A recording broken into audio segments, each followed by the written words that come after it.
este, ¿cómo es?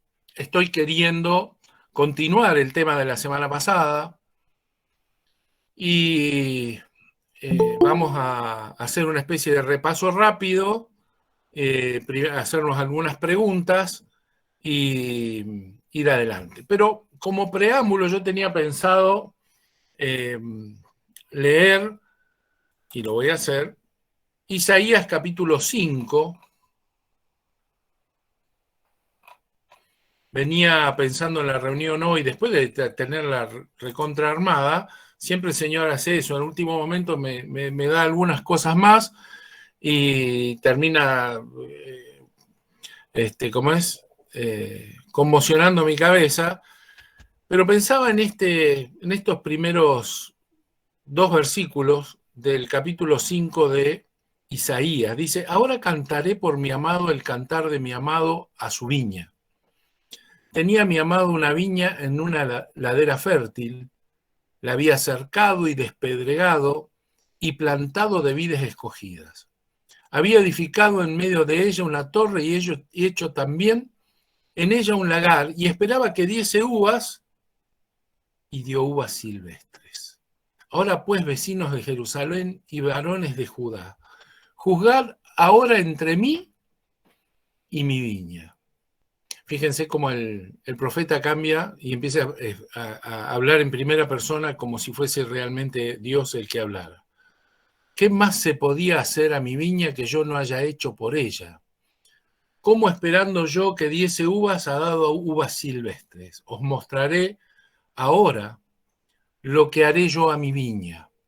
Le quitaré su vallado, derribaré su cerca para que la pisoteen, la dejaré arrasada, no será podada ni labrada, le crecerán las zarzas y los espinos, y a las nubes impondré mandato para que no llueva sobre ella. La viña de Yahvé Sebaot, del Señor de los ejércitos, es la casa de Israel, y los hombres de Judá su plantel, su plantío preferido. Esperaba equidad, y he aquí iniquidad. Rectitud, y he aquí clamor. Me pegaba porque estaba haciendo un raconto de lo que vimos y un poco plantearme por qué vimos las cosas que vimos. Si ustedes recuerdan, comenzamos hablando de un liderazgo inteligente y hablamos de las leyes de Newton, utilicé para hablar. Luego hablamos de dinero, necesidad de prever con anticipación lo que vamos a enfrentar para que no nos agarre de provisto y no fallemos en el camino. Y la semana pasada empezamos a hablar de gobierno y titulé la ponencia, que vamos a volver sobre ella, de bastardos a primogénitos. Y cuando pensaba en todo esto me asaltó la imagen de la viña de Isaías y Dios diciendo, esto es lo que pasa con mi pueblo, ¿sí? Y la figura tiene que ver con economía, tiene que ver con siembra y cosecha, tiene que ver con previsión. Yo lo preví todo, dice Dios. ¿Qué más podría haber hecho yo por mi viña que no haya hecho? Pero ¿qué me devolvieron? Y es un poco lo que hablábamos recién, David. ¿Qué hizo la iglesia? Esperábamos uvas y me dieron uvas silvestres, ¿sí? Esperaba un resultado, esperaba un fruto y me dio un fruto que nada que ver. Lejos de ver a Dios arrasar a su iglesia, vamos a ver qué es lo que pasa en los últimos tiempos. Entonces, como raconto de todo esto, yo me había planteado la siguiente pregunta. ¿De qué hablamos cuando hablamos de liderazgo? Y fui poniendo algunas cosas, por supuesto que esto no es exhaustivo, no es todo lo que hablamos cuando hablamos de liderazgo, hay muchísimo más, pero es lo que vino a mí en este momento. Y en primer lugar, hablamos de metanoia. Recuerdo que cuando comenzamos con Reformar a hablar de discipular sistemas y hablar de sistemas, vino a mí un libro que se llama La Quinta Disciplina. Recomiendo muchísimo leer ese libro. Y en él dedica un capítulo inicial a hablar de metanoia. Metanoia, para los que no conocen griego, es la palabra que se traduce en nuestro Nuevo Testamento como arrepentimiento. Y él decía, es necesario una metanoia, pero no porque esté hablando de arrepentimiento, y se planteaba por qué los cristianos traducen metanoia como arrepentimiento cuando la palabra significa cambio de mentalidad. Producir un cambio de mentalidad, un cambio de paradigma. Y él decía, es necesario un cambio de paradigma, un cambio de mentalidad para enfrentar el mundo que viene. Y yo recuerdo, cada vez que hablo de esto, el mensaje primero de Juan el Bautista y luego de Jesús, cuando dice, arrepentíos porque el reino de los cielos se ha acercado.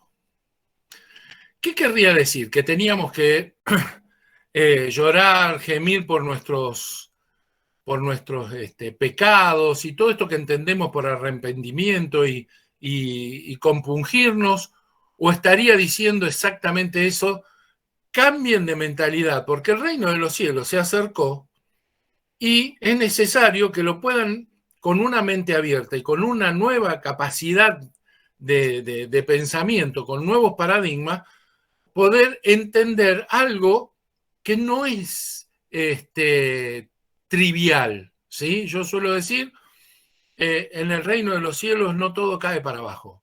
En el reino de los cielos las cosas pueden cambiar, hay nuevas reglas de juego, se involucran muchas otras cosas y nuestra mentalidad tiene que estar abierta. Así que cuando hablamos de liderazgo y del liderazgo inteligente, arrancamos por ahí. Romanos 12 dice, eso veíamos, que no debemos conformarnos según los moldes del mundo, que el mundo nos presenta, sino transformarnos, cambiar de forma, ¿sí?, en nuestra mente, ¿sí? Eso dice Romanos capítulo 2.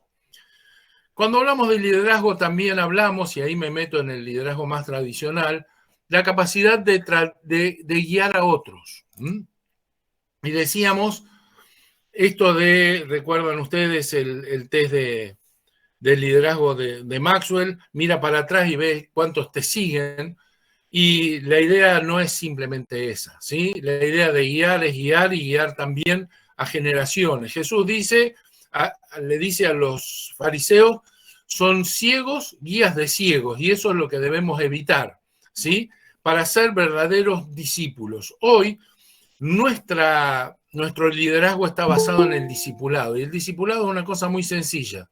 Yo aprendo para enseñar. Yo no puedo enseñar si antes no aprendí, si no fui discípulo. Para ser discípulo tengo que poder sujetar mi autoridad y poder aprender, abrir mi mente, recibir y cambiar. Y luego transmitir eso sin cambios al que viene para que ese vuelva a hacer lo mismo y genere una nueva generación de discipulados. Guiar a otros, decíamos, con visión, con estrategia, con capacidad, con profesionalismo. Todo eso estuvimos viendo el otro día. También cuando hablamos de liderazgo estamos hablando de poder. Usamos las leyes de Newton y decíamos que es necesario, para cambiar las cosas, que se le aplique una fuerza, un esfuerzo, trabajo. Si no se aplica una fuerza, las cosas no cambian, siguen andando como venían andando o se quedan quietas como estaban quietas. Si queremos poner en movimiento algo o cambiarle de velocidad, torcer su dirección o lo que sea, ¿sí?, es necesario una fuerza, un esfuerzo, decía Newton, ¿sí? Las cosas no cambian si no hay trabajo de por medio.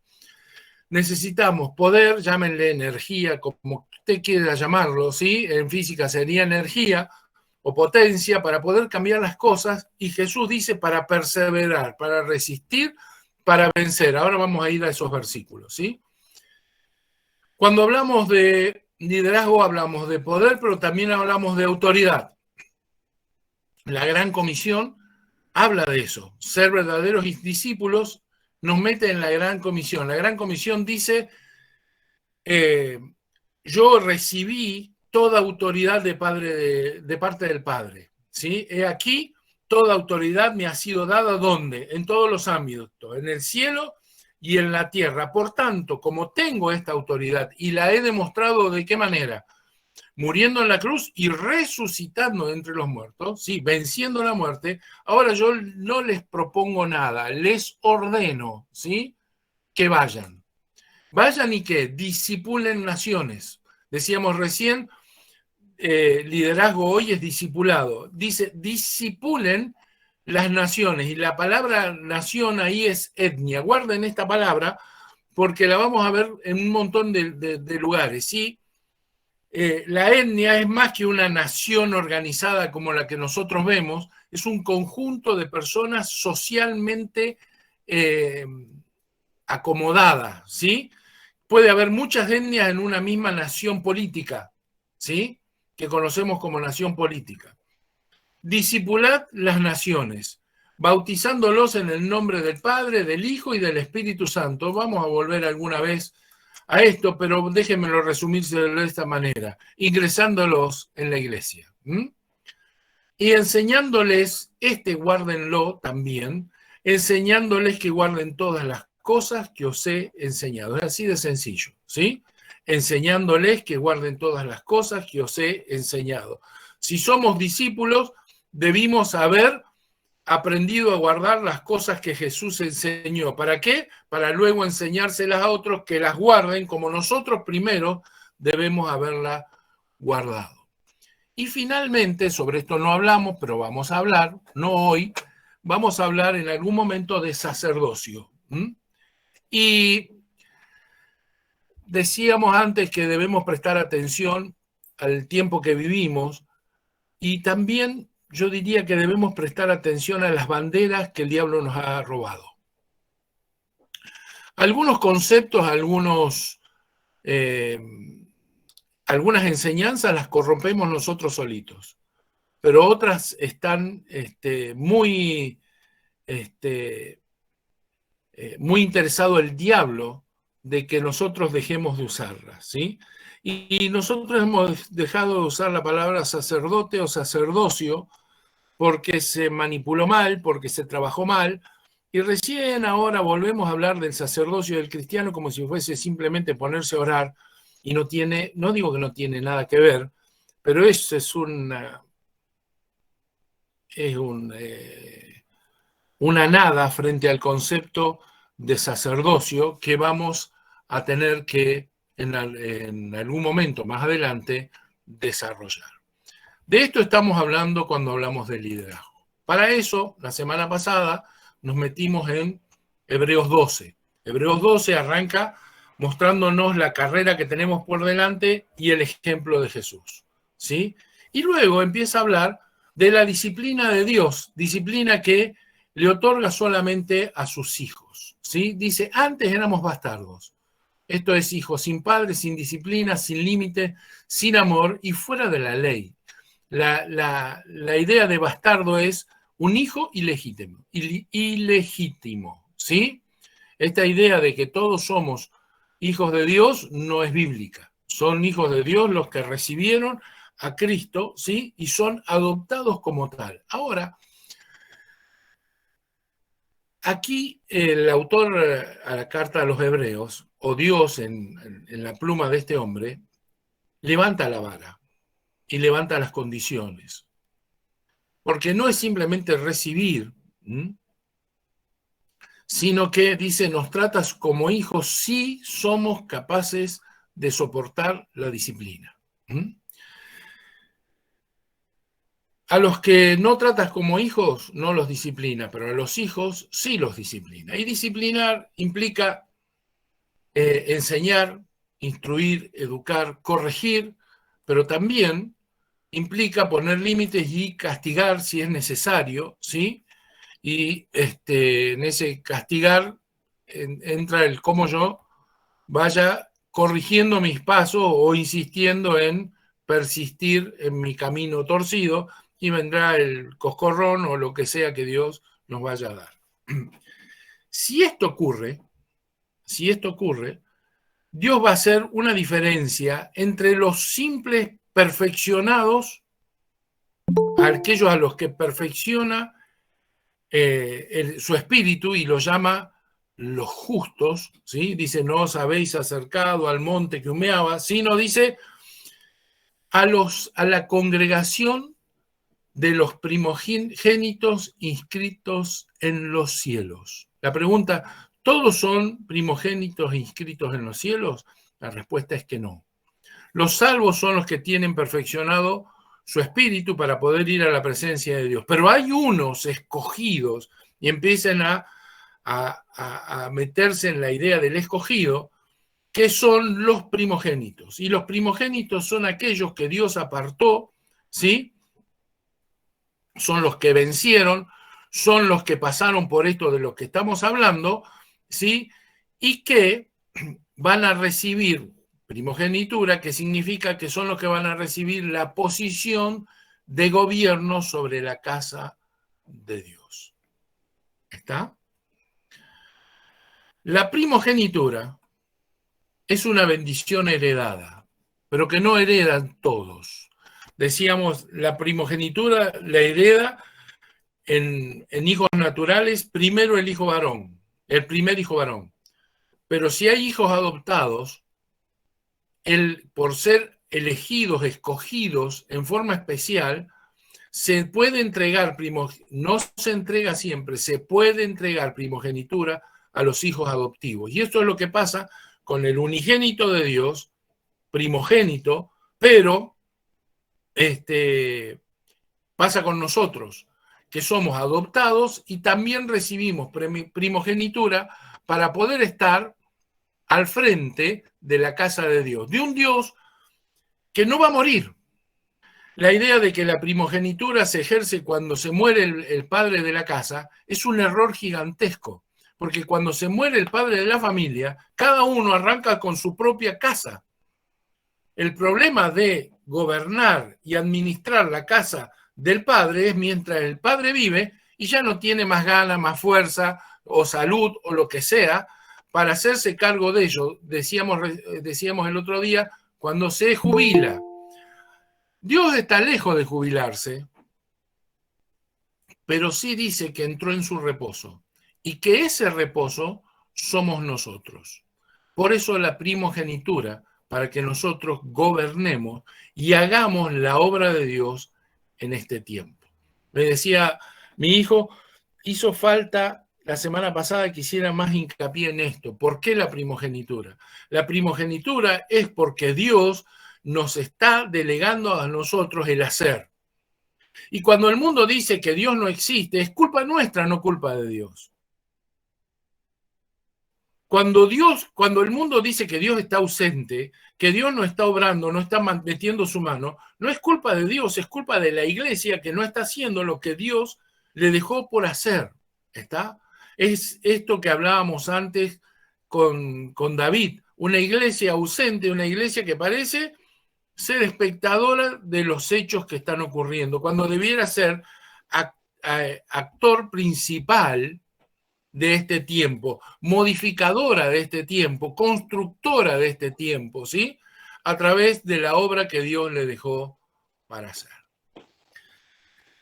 Cuando vemos todo eso, dice que Dios legitima nuestra posición de hijos, ¿sí? Pasándonos de bastardos ilegítimos a hijos adoptivos, tratándonos como tales si somos, y empieza a usar una palabra que es pacientes o paciencia. ¿Sí? La palabra es la palabra griega hupomeno, que significa permanecer debajo de su poder, permanecer debajo de su protección, ¿sí? Como una cobertura, pero es también permanecer debajo de su autoridad. ¿Está? Si somos capaces de permanecer, vamos a ser capaces de resistir lo que venga porque no hay otra forma, ¿sí? Ahora dice, legitima nuestra adopción a través de la paciencia. Y de eso quiero que nos metamos a ver en Apocalipsis, Éfeso y otros lugares. Apocalipsis 13 está ya avanzado el proceso de la segunda venida del Señor. Y cuando es lanzado el dragón y las dos bestias, ya por el capítulo 13, en el versículo 9 dice, si alguno tiene oído, oiga. Y esa expresión, si alguno tiene oído, oiga, que Jesús repite muchas veces, significa ni más ni menos que el que puede oír una orden debe llevarlo a la práctica. No es que el que tiene oído se siente a oír. El que tiene oídos para oír, que lo lleve a la práctica, ¿sí? Si no es sordo, que sea hacedor de lo que oye. Esa es la idea de esa expresión que se repite permanentemente en el Nuevo Testamento y en toda la Biblia, ¿sí? Así que acá es la advertencia. Si alguno tiene oído para oír, haga lo siguiente. Y dice, si alguno ha de ser llevado a cautividad será llevado. Si alguno ha de ser muerto a espada será muerto. Aquí está la perseverancia y la fe de los santos, ¿sí? La palabra perseverancia aquí tiene que ver con la palabra paciencia. Esta es la paciencia de los santos y la fe de los santos. ¿Qué es lo que está diciendo aquí? Nos vamos a enfrentar a una batalla en la cual nos puede tocar morir, nos puede tocar ser cautivos. ¿Estás preparado para esto o vas a renunciar en la mitad de la historia? ¿En la primera de cambio te vas a salir o vas a hacer un paso al costado? ¿Cuál es la idea de esto? Si nos metemos en esto es para llegar hasta el final. Y hasta el final puede ser incluso dejando nuestra propia vida. Jesús decía, la carta a los Hebreos en el capítulo 12 arrancaba diciendo, todavía no habéis batallado hasta la sangre con el pecado. Y estaba hablando del pecado que está en nosotros, ¿sí? No habéis batallado hasta la sangre. Es que estamos dispuestos a batallar de esa manera, de pelear por nuestra santidad de semejante manera. Bueno, aquí dice, en ese tiempo las cosas se van a poner muy peliagudas, ¿sí? ¿Cómo las van a enfrentar? ¿Se van a esconder debajo de una piedra? ¿Se van a hacer los osos? ¿O las van a enfrentar y van a ir a la cautividad si les toque o a la muerte si les toque? Porque la paciencia de los santos viene por ahí. Y vamos a ver que la paciencia nos va a ser necesario. En el capítulo siguiente, el Señor manda 3 ángeles. Y en el mensaje de cada uno de estos ángeles hay una advertencia gigantesca. La primera habla del Evangelio de Dios y dice, temed a Dios y dadle gloria porque la hora de su juicio ha llegado. Y adorad a aquel que hizo el cielo y la tierra, el mar y las fuentes de las aguas. Este tiempo es un tiempo donde se van a proponer, incluso dentro de la iglesia y a los santos y a los escogidos, la adoración a otro que no sea el Dios verdadero. Y esto va a venir de muchas formas, ¿sí? Va a venir de las más ridículas, que vamos a saber evitar fácilmente, pero va a venir de otras que vamos a necesitar de toda la guía del Espíritu para saber hacerlo. Dice, temed a Dios y dadle gloria, ¿sí? Y adorad al que hizo el cielo y la tierra, el mar y las fuentes de las aguas. El segundo de estos anuncia la caída de Babilonia. Dice, ha caído la Babilonia, la gran ciudad, porque ha hecho beber a todas las naciones del vino del furor de su fornicación. Y el tercero dice, a gran voz, si alguno adora a la bestia y a su imagen y recibe la marca en su frente o en su mano, él también beberá del vino de la ira de Dios, que ha sido vaciado puro en el cáliz de su ira, y será atormentado con fuego y azufre delante de los santos ángeles y del Cordero. y el humo de su tormento sube por los siglos de los siglos, y no tiene reposo de día y de noche, de día ni de noche, los que adoran a la bestia y a su imagen, ni nadie que reciba la marca de su nombre. ¿Podemos decir que nosotros estamos libres de todo esto? No, porque si no, el Señor nos lo estaría advirtiendo. Capítulo 24 dice, engañarán, si fuese posible, aún a los escogidos. No estamos libres de esto, no estamos para nada libres de esto, estamos advertidos de esto. Y termina diciendo el versículo siguiente, dice, aquí está la paciencia de los santos. ¿En qué? Los que guardan los mandamientos de Dios y la fe de Jesús. Y nos vuelve a poner en el tema de la obediencia, ¿sí? Y hacer discípulos, diciéndoles qué cosa, o mandándoles que guarden todas las cosas que yo os he enseñado. Aquí, en el peor de los momentos, ¿sí? Dice el Señor, esta es la paciencia de los santos, por las cuales yo escojo a mis primogénitos, por las cuales yo diferencio a mis escogidos de los simplemente salvos, ¿sí? No todos los salvos son escogidos. Y dice, aquí está la paciencia de los santos, los que guardan los mandamientos de Dios y la fe de Jesús. Ahora nos vamos un poquito más atrás y nos vamos al mensaje a la iglesia de Éfeso. Estamos en el capítulo 2 de Apocalipsis, cuando el Señor escribe sus cartas. Y la carta a Éfeso es una carta muy interesante, sobre todo si también la unimos con la carta del apóstol Pablo a los Efesios, donde entre las tantas cosas que vemos ahí, la hemos usado muchísimo con el tema de los oficios, de los 5 oficios ministeriales, el cuerpo de Cristo, el crecer hasta la medida de la estatura de este varón perfecto. Y aquí el Señor le dice a esta iglesia, yo conozco tus obras y tu arduo trabajo y paciencia. Fíjense que yo he usado colores para determinar algunas palabras que se repiten permanentemente. Yo conozco tus obras y tu arduo trabajo y paciencia, y que no puedes soportar a los malos, y has probado a los que dicen ser apóstoles y no lo son, y lo has hallado mentiroso.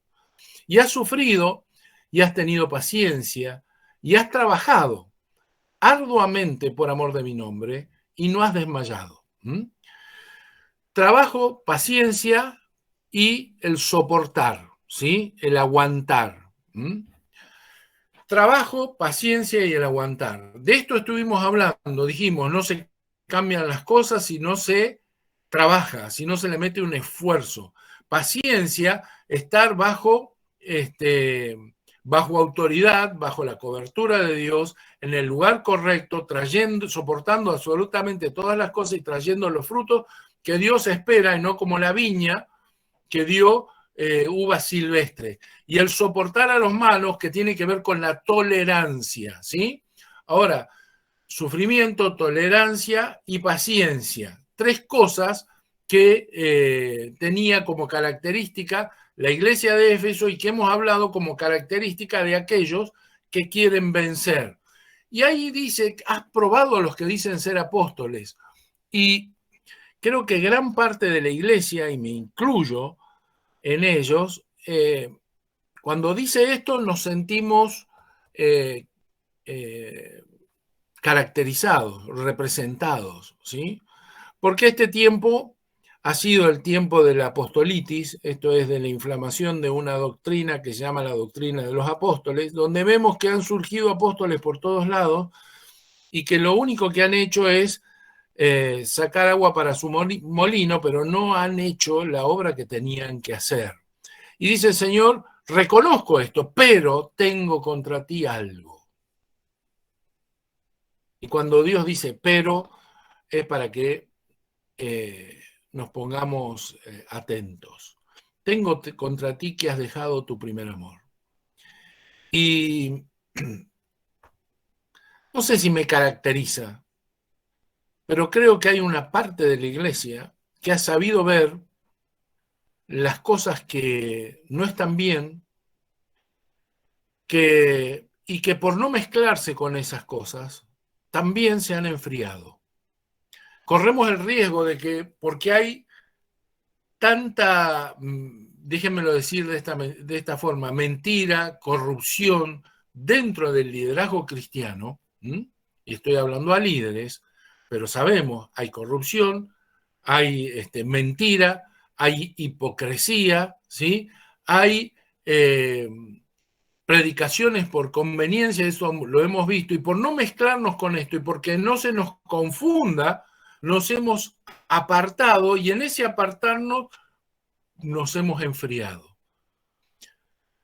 Hay una parte de la iglesia que le pasa esto. Dice el Señor entonces, tengo contra ti que has dejado tu primer amor. Y el primer amor es el representado por esa pasión irrefrenable, ¿sí? Cuando a los hombres y las mujeres le agarran las mariposas en el vientre, ¿sí? Y se les pone la piel de gallina cuando ve a su amor, y todas estas cosas, y las emociones y las pasiones que surgen en ese primer tiempo y que después, por alguna razón, se van moderando, ¿sí? Dice, tengo contra ti que has dejado tu primer amor, has perdido la pasión, se te fueron las mariposas del vientre, ¿sí? Recuerda, por tanto, de dónde has caído y arrepiéntete. Y otra vez la palabra metanoia, ¿sí? Y cambia tu actitud, cambia tu mentalidad, cambia tu forma de pensar. No puedes seguir por este mismo camino. Y haz, ¿qué cosa? Las primeras obras. Pues si no, vendré pronto a ti y quitaré tu candelero de su lugar. Si no te hubieres arrepentido, si no hubieres cambiado tu forma de pensar, ¿sí? Si no te hubieses transformado en tu cabeza, si no cambias tus paradigmas. Pero tienes esto, dice, y también así una de cal y una de arena, ¿sí? Tengo contra ti esto, pero tengo esto a favor tuyo, que aborreces las obras de los nicolaitas, las cuales yo también aborrezco. Y los nicolaitas eran, entre otras muchas cosas, condescendientes con los placeres del mundo, eran glotones, les gustaban las orgías, les gustaba la fornicación, les gustaban las grandes comidas, ¿sí? Eran reconocidos por esto y lo trataban de meter dentro de una doctrina muy permisiva que dejaba que todas estas cosas pasaran. Y como contraposición a esto, el Señor dice, el que tiene oído, oiga lo que el Espíritu dice a las iglesias, al que venciere, le daré yo de comer del árbol de la vida, el cual está en medio del paraíso de Dios, lo cual es la contraposición a lo que los nicolaitas estaban ofreciendo en ese momento a la iglesia, ¿sí? Y la palabra otra vez es al que venciere, al que venciere. Mateo 24 nos mete en el tiempo en que estamos. Y ahí dice, oiréis de guerra, de rumores de guerra, se levantará nación contra nación, reino contra reino. De esto quiero tener una charla especial de reino contra reino, nación contra nación, lo que estamos viendo. Y oiréis, dice, habrá terremotos, pestes. El Señor estaba escribiendo el Clarín, no sé, el Infobae, el The New York Times, el que quiera, por anticipado. Es lo que los noticieros nos están mostrando, ¿sí? En este tiempo. Y dice, pero no os turbéis, esto es, que no los noquee, que no los aturda esto que va a pasar. Y cuidado, porque van a venir muchos falsos profetas que van a tratar de engañarlos. Pero en medio de todo esto, dice, os entregarán a tribulación. ¿Pasará? ¿No pasará la iglesia por la tribulación? Véalo como quiera. Aquí dice el Señor, en medio de esto, llevarán a tribulación. Apocalipsis también habla de la gran tribulación, dice, como no hubo nunca. Yo no sé si esta es la gran tribulación. Por lo pronto sí sé que no es la gran tribulación, es lo que yo creo. Pero se lo dejo abierto para que usted lo analice. Yo creo que aquí hay una tribulación a la cual ninguno de nosotros vamos a escapar. No estamos hablando de la gran tribulación, pero dice, os entregarán a tribulación, esto a sufrimiento, y os matarán y seréis aborrecidos de toda la gente. ¿Por qué? Por causa de mi nombre, pero para eso usted tiene que mostrarse primero como cristiano, tiene que predicar el evangelio. Si usted no predica el evangelio, todo esto no le va a pasar. Si usted no quiere que esto le pase, esconda su fe bajo las piedras, no diga que es cristiano, no predique el evangelio, ¿sí? Pero después no pretenda ser un escogido ni un vencedor. Será salvo como por fuego, pero no venga después a enrostrar o a decir quién se siente escogido y levantar la mano como si fuese el mejor, porque esto no es así. El que tiene para oír, oídos para oír, oiga, y al que venciere le daré de comer del árbol de la vida. Ahora, esta batalla de la que estamos hablando empieza primero por una cuestión individual, personal, privada. Porque todavía no habéis batallado hasta la sangre, dice, contra el pecado. Y dice, para correr esta carrera que tenemos por delante, lo primero que tienen que hacer es deshacerse del pecado que los asedia, que los agobia, que les enreda los pies y no los deja correr. Dice, pero ya se han olvidado de todo esto, dice, y se olvidan de la corrección. Esto decía Hebreos capítulo 12. Esta batalla comienza en lo personal, para luego pasar a la iglesia, y a la iglesia primero para que se comporte como cuerpo, y esto es, que se comporte como cuerpo en mi ciudad, y que se comporte como cuerpo en el mundo, ¿sí? Porque si no, no estaremos entre los aborrecidos por la causa de su nombre. Y yo quiero estar entre esos.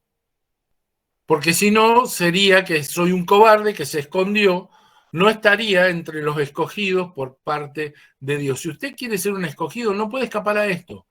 Y por eso dice en Apocalipsis 13, si alguno ha de ser llevado a cautividad será llevado. Si alguno ha de ser muerto a espada será muerto. Y aquí está la perseverancia, la paciencia y la fe de los santos. Si no, no me venga con chiquita, dice el Señor.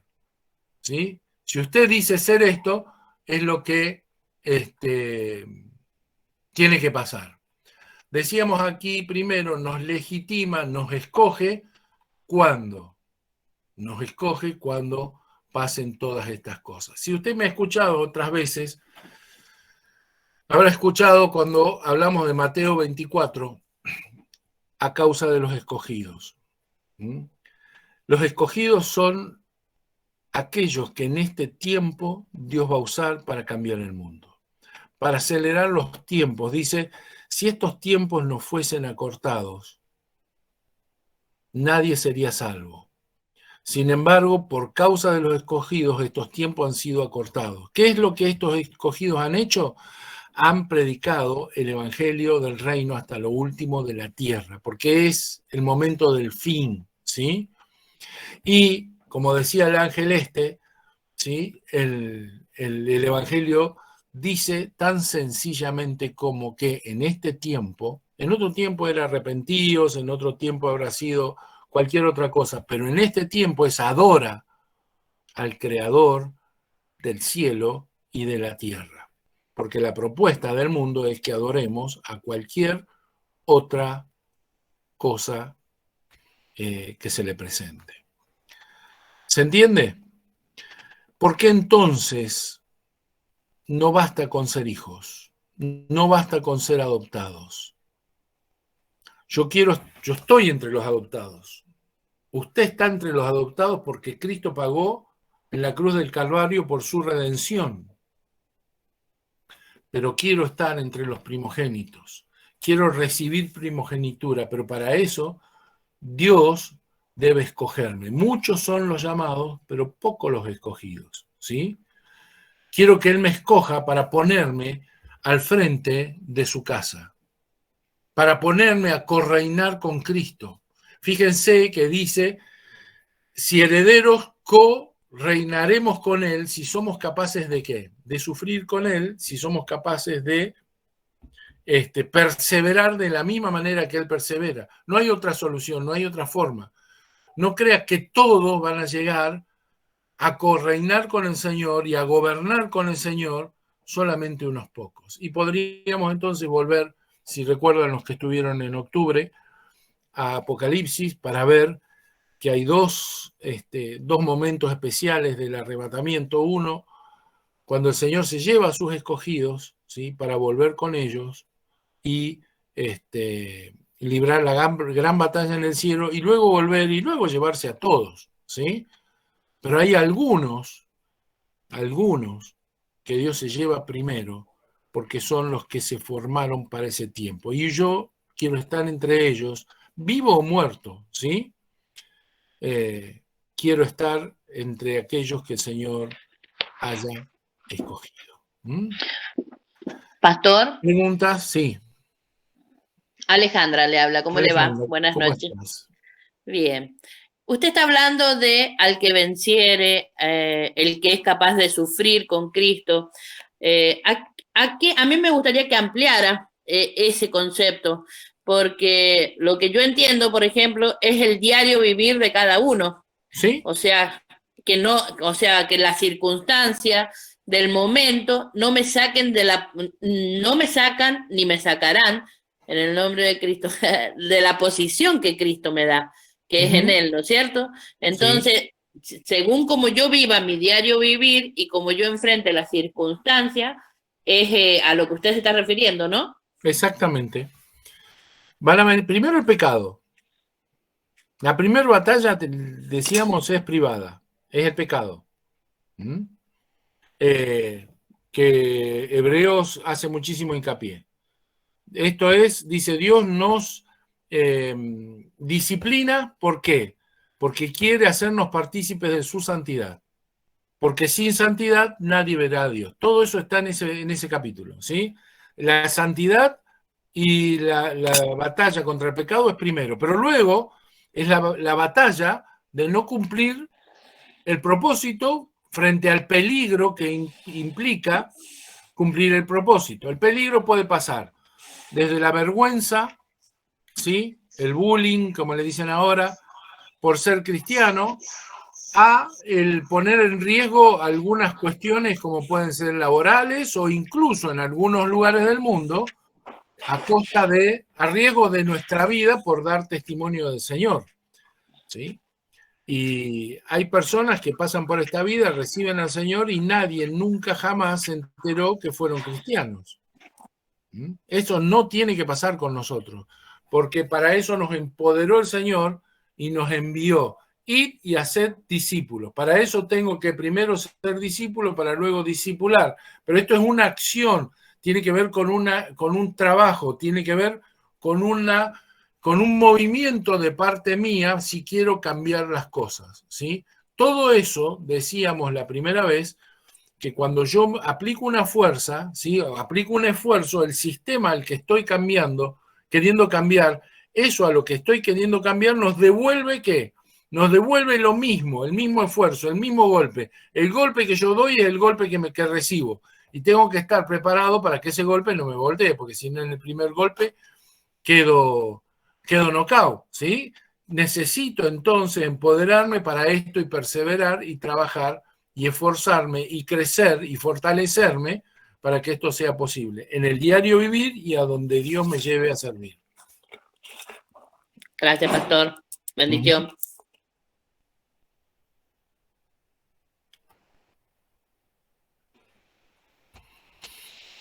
¿Y? Estaba anotando para no olvidarme, Oscar, la importancia de la palabra metanoia. Por esa palabra, nosotros estuvimos 3 días detenidos en Cuba por hablar de metanoia. Mira vos. Al mundo de las tinieblas no le gusta esa palabra. Fuimos avisados por la policía, o sea, el pastor del lugar fue avisado por la policía que no podía hacer reuniones ese viernes, sábado y domingo con los argentinos que estaban ahí, porque había una disposición del comunismo, del gobierno, de que esos argentinos no estaban autorizados para lo que estaban haciendo, pero lo que rompió esa autorización fue la palabra metanoia. Lo habíamos planteado no usarla, pero el pastor Lorenzen de San Luis, Dan Lorenzen, la usó en una mañana de un taller como 3 o 4 veces y se ve que tienen parlantes los comunistas y se enteraron. Es una palabra que al mundo le pega fuerte, al mundo de las tinieblas le pega fuerte, claro. Sí. Qué distinto es poner la palabra, en vez de arrepentíos, en la boca de Juan el Bautista, poner la palabra metanoia, ¿no? Cambiad vuestra manera de pensar porque el reino de los cielos se ha acercado. Si no, el reino de los cielos no lo vas a ni ver, ni nada por el estilo. Ni darte cuenta que está al lado tuyo o en medio de él. Pastor, una consulta. ¿Qué tal? Gabriel le habla de Mendoza. ¿Cómo estás, Gabriel? Muy bien. Con respecto a los primogénitos, ahí el ejemplo más claro que más o menos tenemos es el de Jacob con Esaú. Y ahí hay una diferencia de tiempo cuando Esaú vende la primogenitura y después cuando quiere reclamar la bendición. ¿Tiene que ver esto con lo que usted planteaba recién de la primogenitura que se ejerce antes de la muerte del padre, claro? Del padre, porque la verdad que no se entiende por qué la reclama después Esaú la bendición cuando había vendido él la primogenitura. Porque el hermano todavía no la estaba ejerciendo. El hermano todavía no la estaba ejerciendo. Él no se había dado cuenta de lo que había vendido porque todavía el padre estaba en acción. Pero cuando el padre se quedó ciego y empezó a no poder trabajar y fue y bendijo al otro, él vino a reclamar porque el otro tomó la posición que él tenía, que él tenía antes de vender la primogenitura. Pero también es interesante ver qué pasa cuando el padre se muere. Ya no hay más litigio por la primogenitura. Cada uno agarra para su lugar y está la casa de Saúl y la casa de ¿cómo es? Bueno, de este otro. Jacob. De Jacob, perdón. Las dos casas siguen su camino, una para un lado, otra para el otro, pero cada una fundó su propia casa a partir de la muerte del padre. Pero en el momento que el padre deja de estar en acción, es cuando la primogenitura se hizo valiosa. Después ya no. Los 12 hijos de Israel, ¿sí? Las 12 tribus, ¿sí? Había un primogénito que iba a tomar las riendas mientras el padre estaba vivo. Pero una vez que se murieron, las 12 tribus, cada uno hizo una tribu distinta y arrancó nuevamente su historia. La primogenitura, ¿cuándo valió? Cuando el padre no podía manejar más su casa. Ahora, la idea de Dios, acá hay dos ideas muy interesantes. Nos llama reyes y sacerdotes. ¿Está? Yo suelo recordar esto. Muerto el rey, viva el rey. Eso dicen se dice en las monarquías. Muerto el rey, viva el rey. ¿Por qué? Porque, y yo suelo decirlo de esta manera, todos los reyes son huérfanos.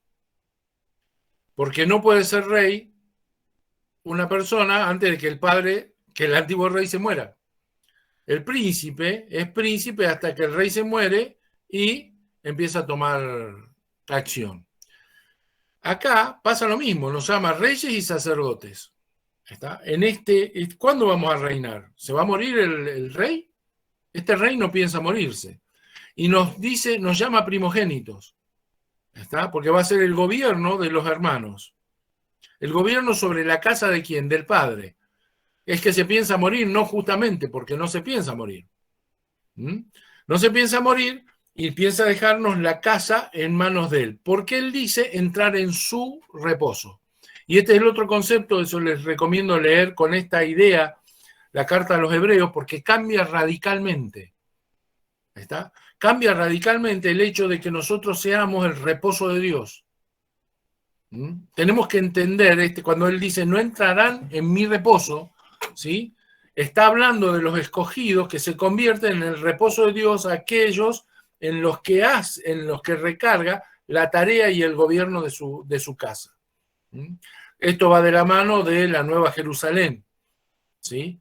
Donde ya no habrá templo, sino que él habitará en medio de ella. ¿Y quién es la Nueva Jerusalén de calles de oro y perlas y todo eso? Somos nosotros, ¿está? Es la iglesia, ¿está? Pero por eso digo, hay que ver todo esto con un cambio de mentalidad, si no, no lo vamos a poder aprovechar ni prepararnos para tal cosa.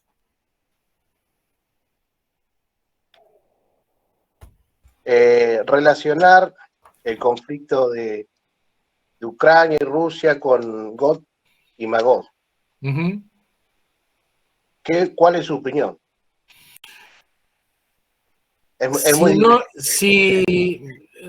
A ver, si no son, se le parecen mucho. Si no son, se le parecen mucho. Sí, están en el lugar y en el momento indicado, ¿sí? Con lo cual es muy probable que, si no lo son, se relacionen con un futuro reino. Otra cosa que pueden hacer es, hay algunos videos interesantes de 15, 20 minutos donde le cuentan la historia de los distintos reinos, entre ellos de la Unión Soviética o de la Rusia, y es muy interesante ver cómo surgió y la posición de Kiev en todo esto, lo que fue la Rus de Kiev, cómo fue central y sigue siendo central. Otra cosa que me gustaría que puedan contestar es por qué se producen las guerras. Porque este señor va a decir que en cada interfaz, o sea, en la transición entre la caída y el surgimiento de cada uno de los imperios hay una guerra, interna o entre países, ¿sí? Ahora, la pregunta es, ¿por qué se producen las internas? ¿Por qué se producen la guerra entre países? Lo hemos predicado infinidad de veces en Reformar, pero yo no les voy a dar la respuesta hoy. Me gustaría que lo piensen y que lo busquen y que analicen por qué este loco que decimos es tan loco y criminal y todo, que no voy a defender ni por casualidad, está haciendo lo que hace. Es loco, pero no tanto, pero no como de vidrio. Y para mí viéndolo, yo creo que sí, se parece mucho, pero no es el momento, no es el tiempo. Y creo además que se trata de, hay como una doble moral en todo. Hay mucho de los medios de comunicación. No, los medios de comunicación, mira, se dice que en la guerra lo primero que se muere es la verdad. ¿Sí? Y en este momento tenemos una cantidad de asesinos con micrófono en la mano que ni te cuento. Sí. Además, los medios hoy, una mentira te la convierten en verdad. Aparte le dan manija, y le dan manija, y le dan manija, y como lo dicen y se repite, ni siquiera tiene que ser un noticiero. Con que te manden un meme ya es suficiente. ¿Sí? Sí, es verdad. Ahí Sandra tenía una pregunta también, me parece. Sandra, te escucho. Buenas noches, pastor.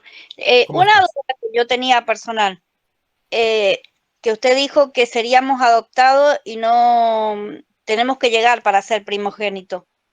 Sí. Entonces sería como trabajar, cambiar la mentalidad para llegar a ser primogénito. Porque como recién preguntó Gaby, que cuando Saúl creo que vendió la primogenitura. Claro. Y él sabía, usted dice que él sabía que todavía el hermano no lo había ejercido. sería que uno sería, como ser yo personalmente, sería adoptado. Todavía no tengo la primogenitura, si no cambio mi mentalidad, no trabajo, Dios no me disciplina, sería todo eso. Sí, Tendría que y hacer un punto particular, que la condición que pone para la primogenitura es la santidad. Ajá. La disciplina, para que les bendigo y los espero la semana que viene con la tarea cumplida, por favor, ¿sí?